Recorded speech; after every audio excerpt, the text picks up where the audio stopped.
First of the Peugeots then, 120, very quick. Simon Moore leads this series, and about 140 horsepower at his disposal. Next up, 131, Tom Curtis, a 22-year-old farmer from Fishguard, won the Panaround Rally outright. And this is 121, Benny Calvert, the 30-year-old auctioneer from Longridge up in Lancashire. Next up, 122, Gaz Carless from Nantwich in Cheshire. He's an auto engineer from Winsford. This is Matt Barker in the bright green car. This is budget rallying, but very competitive nevertheless. And these Peugeots might be 15 years old, but they're perfect for this job. 123, Chris Reed from Inverary, together with co-driver Phil Peake. 124, well, the co-driver here won the 2002 Peugeot 205 Championship as a driver. It's Elliot Retallick. And about to be overtaken by another of the Pug 205s, Ian Tippett from York. So problems for Dave Beasley. 132, Steve Luscombe from Newton Abbot, together with co-driver Andrew Joel. And still a lot of fog here. 133, Stephen Davis, 25-year-old building services manager, back with the Peugeots. 144, Michael and Dave Curtis together in another of the AB Motorsport prepared cars. They're Peugeot specialists, and the last of the Peugeots going through, Ian Mason from Hemley and I, with that V6 power in 8th place, and the best of the Peugeots, Simon Moore in 12th, having a great battle with Tom Curtis. There is Benny Calvert going through, he's 17th overall. Matt Barker in 16th place in the bright green car.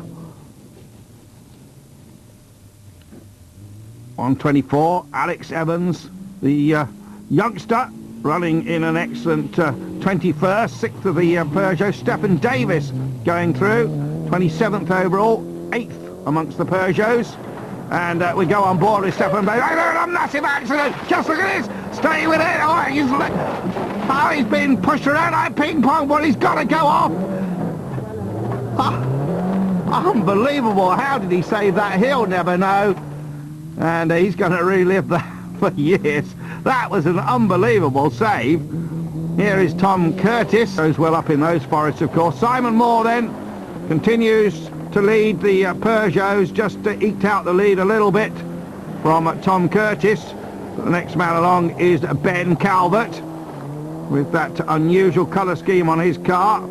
All these cars running the same cylinder head, prepared actually by British Rally champion Johnny Milner.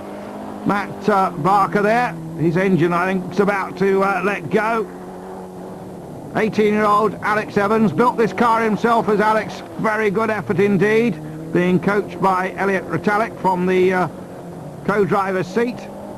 Stephen Davis then somehow survived that massive tank slapper, and still not a mark on the car after all that. And Tom Curtis, it says Tom on the bonnet, can't miss him. Tom Curtis battling for the lead over all the 1.9s. This excellent place overall, the little 1400. Alex Evans, the first of the Peugeots, he's having an excellent. Spectators urging on Ian Tippett here. Whistles go, and we've had one that's been off. It's covered in mud. Oh dearie me. And that is 121, Benny Calvert. And I think he's probably damaged the steering as well. He can't get round the hairpin here, look. Just can't get full lock on. And finally he'll make it. He's going to limp to the end, and it's going to drop him way down the field. So Benny Calvert, who was having a good run, met one of those horrible South Wales ditches, and well, he'll probably be classified about 33rd. Here is Stephen Davis running in 3rd place amongst the Peugeots there from Ashbourne in Derbyshire. Here's Steve Luscombe, been hampered by drive shaft problems. And now we're on board with Tom Curtis, co-driver Michael Harris, currently in 2nd place in the Peugeots. Take that 1st place. That's Simon Moore, who's off there. And, well, you're riding with Tom Curtis as he takes the lead in the Peugeots. Really trying very hard, hoping for a top 10 overall. Now here he is. He's just caught Winston Clark's Escort. the garage mechanic from Twickenham. Hopefully Winston will see him and move over. Winston, let him go through. Well, I'm not sure you... Oh dear, co-driver's getting pretty angry with that. And still Clark holds up the Peugeot. Of course he could lose the lead of this 1.9 championship right here, following Winston Clark. And Clark's letting him through, going wide. Oh no, he isn't, he's come right back in front of him. Well, I hope that Winston Clark just hasn't been looking in his mirror and doesn't realise what's going on. When you're concentrating on the road ahead, sometimes you don't notice. And now at the end of the stage, Michael Harris is getting out. He is very angry indeed about this, and he's going to go and remonstrate with Winston Clark. And, well, car number 140, Charlie Pye, and oh dear, Mike and Dave Curtis stopping here. Engine's been cutting out Gwynnis in his Nova.